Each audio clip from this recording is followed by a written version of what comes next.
Hey, what's going on? My name's Coach Lee Hopkins. My pronouns are he, him, his, and you're listening to the Patterns of Possibility podcast. This is a podcast dedicated to helping you replace harmful patterns with new possibilities. In each episode, we'll explore topics that inspire you to be yourself, live your truth, and make lasting friendships. In this episode, we're going to talk about holding grudges. You love them, but they're not budging. Are you ready? Let's go.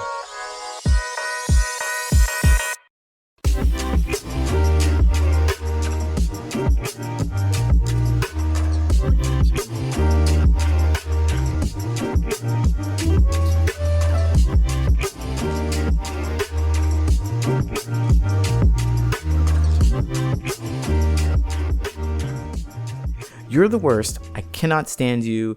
You have always been like this since we were kids. You always hold stuff against me. You've always been rude and mean to me, and I don't even know why. You're just disgusting. I don't want to hang out with you. I don't want to see you. I don't want you over my house. And if you bring that guy, you can't come to my house either. Holding grudges. They're the worst, right? They keep families apart. They keep friendships stuck. They keep everyone in pain and confused. While it's awful to have this kind of thing happen in our friendships and families, if the communication is not clear and strong, these things are bound to happen. But you're not powerless in this situation. But you're also not able to magically change anyone's mind. From my own experiences, I discovered that, all you can do is make changes in yourself. Because that's the only person that you have power over. I used to find myself angry, very angry, because they were angry with me. That was the reason. They were holding a grudge against me, so it activated my anger. And I would attack, and I'd fire back those mean words so I can hurt them just in the same way I'm feeling hurt. But you know what? In the history of all the grudges and the fights and the arguments I've had, that has never, ever resolved any of the grudges, ever. And as I look back, I can't think of any benefits of me getting angry because they're angry. That didn't work. There's none that I can see. Because what I ultimately want is for them not to be mad at me. And being mad at them because they're mad at me only makes them more angry. So I want to be accepted. I want to be understood. I want to be forgiven, whatever it is. I want them to tone it down and stop holding that grudge. I really want to be connected to them. And what I was doing, that anger, that fire, that frustration, it didn't help. It doesn't help. It never does. So I learned that the most powerful move I had, and I still have, is to change my behavior. Because like I said, not only is me the only person I can control, but when I made changes in myself, the people around me also changed. It's like we're in a dance. I yell, you yell, you yell, I yell, you yell. We just keep yelling all day long until we get tired and we don't have any more energy. We're in a dance and we're stuck. But what if they yelled and I didn't? They yelled and I listened. They yelled and I demonstrated that I heard what they said. They yelled and they felt understood. What if that happened? Well, what happened for me is that they started talking instead of yelling. We started having conversation instead of fighting. We started knowing each other and understanding what the source of the grudge was so that we can resolve it. That anger is just a flare-up. It's just a distraction. It stops us from getting to the heart of understanding each other. But one of us had to listen. One of us had to stop, because that anger back and forth is just us trying to get ourselves heard. I'm louder. I want to be louder than you. I want to insult you to shock you so that you'll shut up long enough for you to hear what I have to say. I'm going to hit you so you'll stop talking so that you can know that I have something more important to say. It's only us trying to get ourselves heard. That's all that is. And just that moment of stopping, the moment that I changed.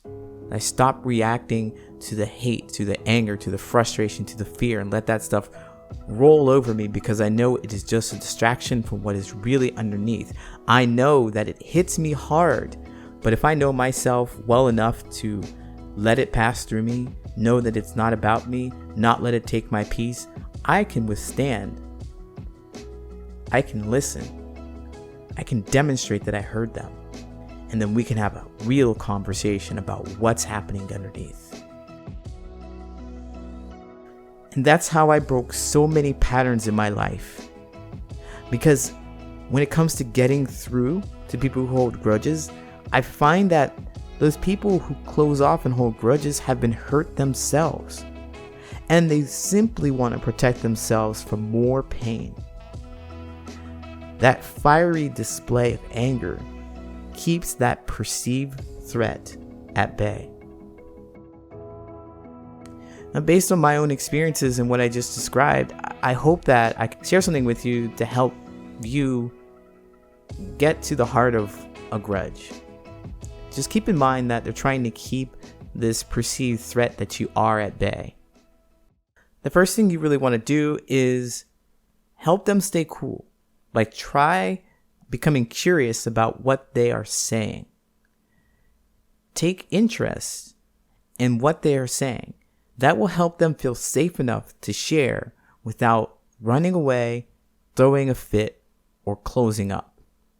And when I say take interest, I mean allowing them to express how they feel without your judgment. And man, this is hard, because if they're swearing at you, throwing insults at you, they are definitely expressing how they feel. But if you can keep in the back of your mind that it is not about you, there is something deeper going on with them. It's not about you. It is not a definition of your character. You have absolute control over how you respond to them. Then you can withstand it. Now, I'll right here and I'll say, hey, be careful with this. It takes energy, it takes time, it takes skill to ward this kind of deep frustration off. It does. If it's something like a Hatfield-McCoy kind of feud, then you're going to get years and decades and generations of hatred coming at you, and it's hard to withstand with you just there all by yourself. Like, you'd be like Gandalf, you shall not pass. But it is intense. It's coming at you and you might get knocked over. I don't recommend you do that. I want you to be emotionally well, okay? Don't go into a situation in which you could potentially get emotionally damaged so much. But it's a practice in which it's a mindfulness practice of meditation where you recognize that anger is approaching and it is going to make you react. But if you have done enough time and have felt what anger feels like and know that it's not about you and can let it roll off your shoulders, then you can withstand this and you can have enough patience and you can hear them, allow them to be heard. Because I think that when people get frustrated and they demonstrate this anger, that they are just trying to make sure that they're heard. And this is the only way they know that they will be heard. And that's it. And that's all they're thinking. It's like, I need somebody to hear me. Shut up and hear me. And if you just take out the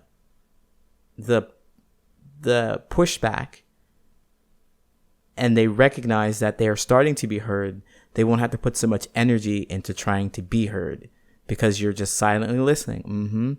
I got you. I hear you. But do you understand how I feel? And then you demonstrate that you understand by, reflecting back what they say to you. And it's hard. I'm telling you, I know it's hard, because if it's about you, then it's going to be hurtful. But remember, it's their truth.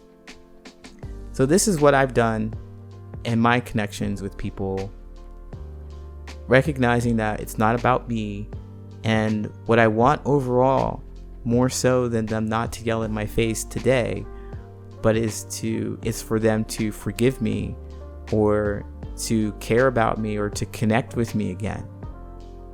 That's what I'm looking for, so I can withstand this little bit, because I know at the end of this whole process that we are going to get down to the root cause, and we're going to resolve it, and we're going to feel better about each other again, because that's what we want. So like I said, I recommend that you endure the emotional outlash of a fairly new and fairly small disagreement or grudge, but not family feuds. You don't want to deal with anything that has originated years before you were born, because it'll be easier to remain curious and open-minded with smaller grudges, smaller disagreements. I'll be right back with the Answer Reddit friendship advice question. This week's Reddit friendship advice question is, how do I stop being jealous of my best friend?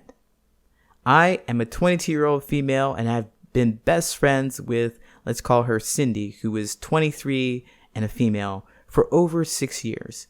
Cindy is a pretty girl and has always been wanted. She's known as one of the prettiest girls in our city. Growing up, every guy wanted her. I often felt overlooked. For instance, a guy that I had a crush on in high school liked her instead of me. When we go out, she gets hit on a lot. Sometimes I do think she uses her pretty privilege to her advantage, which is totally okay. Like insisting on going to the bar on her own. I get hit on too, but she gets a lot of attention from men on social media. I don't know. I know this is because she posts on her IG story though. And I'm not sure why she's so competitive over male validation. Oftentimes, I do feel like she's competitive with me too, but I just want it to stop on both ends. It gets in the way of our friendship because I know I could be a better friend. When good things happen to her, I get jealous and it makes me feel less about myself.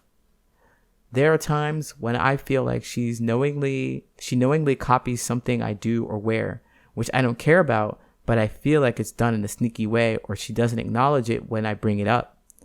Something else that bothers me about our friendship is her need to disagree with me about everything, even though she would probably otherwise agree. This became such a habit for her to a point where it was hard to converse because all she did was disagree or try to one-up me in conversations. I don't want to feel this way, and although I try not to, I do feel like it continues on her side sometimes.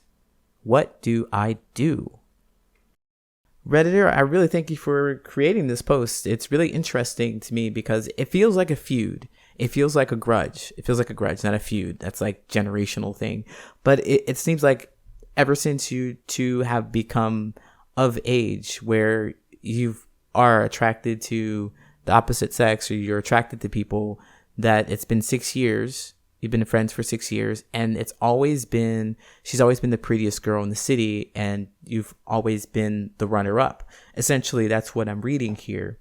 Every guy's always wanted her, and you felt overlooked. And so I wonder, I don't blame you for feeling frustrated, but as you look at her, you definitely recognize that it is not her fault, and quotes, as she's been dealt this great genetics and people are attracted to her, but also you still want to connect with her and you resent her at the same time for being who she is.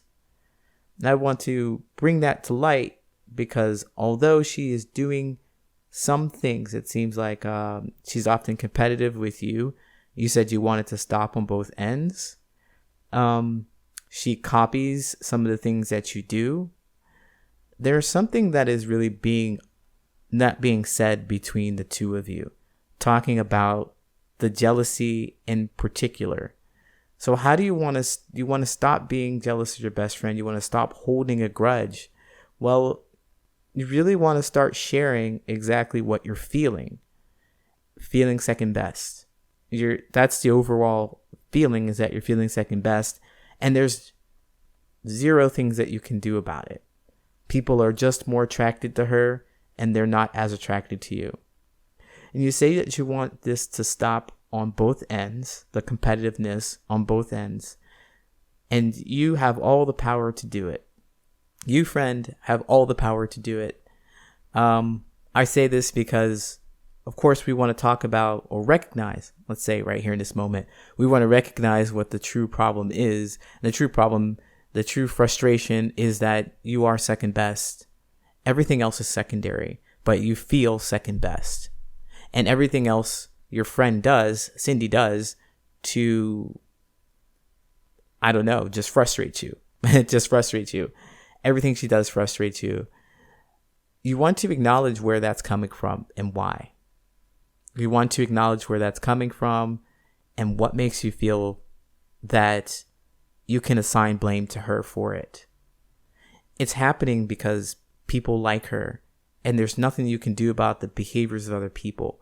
The only thing that you can do is control yourself and how you respond to this. So I say that you have this great power to know how to stop this because you are aware that there is a problem in the first place. You are aware of the problem in the first place. So what I would recommend you do, because you want it to stop, don't feed into the competition over male validation. This is all your work. If you see 10 guys come talk to her and they don't want to talk to you, that feels like rejection to you and it hurts, but it's not her fault. You would stop the competition as soon as you say, oops, I don't care. Or even better, wow, congratulations, you've got 10 guys to talk to you. And help her feel good about that. Because it seems like you've noticed that she's suffering from this male validation as well. You're curious about why she feels like I'm not so sure why I'm competitive over male validation. Okay.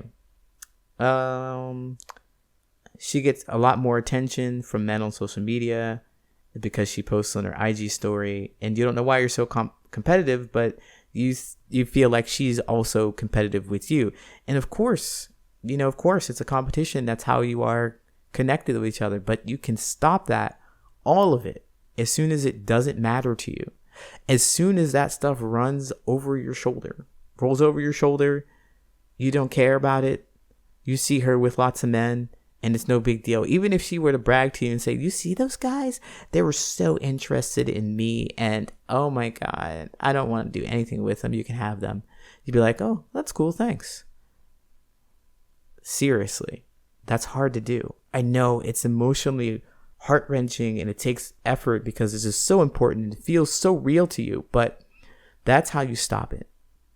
You stop the competition as soon as you decide you don't want to compete anymore. Because if she just has one person, it's just herself. It's just herself trying to get out there and validate and make friends and make people interested in her. It's not you. And that's how you restore your friendship. You can talk about those things. Take the emotional energy away from the catalyst, this competition that you have, and maybe talk about this competition, why it's so important to you. I think maybe that's a journal thing that you need to do for yourself, is understand why it's so important to you to feel so validated by men. Why is it so important to you to be better than her? What about that? What about your family life? What about other connections? What have you seen on TV? Figure that out so that you can stop the competition that you're having with your friend. All right, thanks for posting. I know you didn't ask me to write. You didn't ask me to answer, but I did. And again, I hope this really helps you. Best of luck. Take care.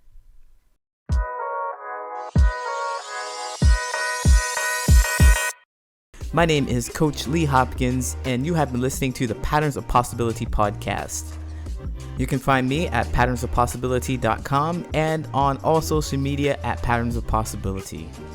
And as always, I want to encourage you to be yourself, live your truth, and there you'll make lasting friendships.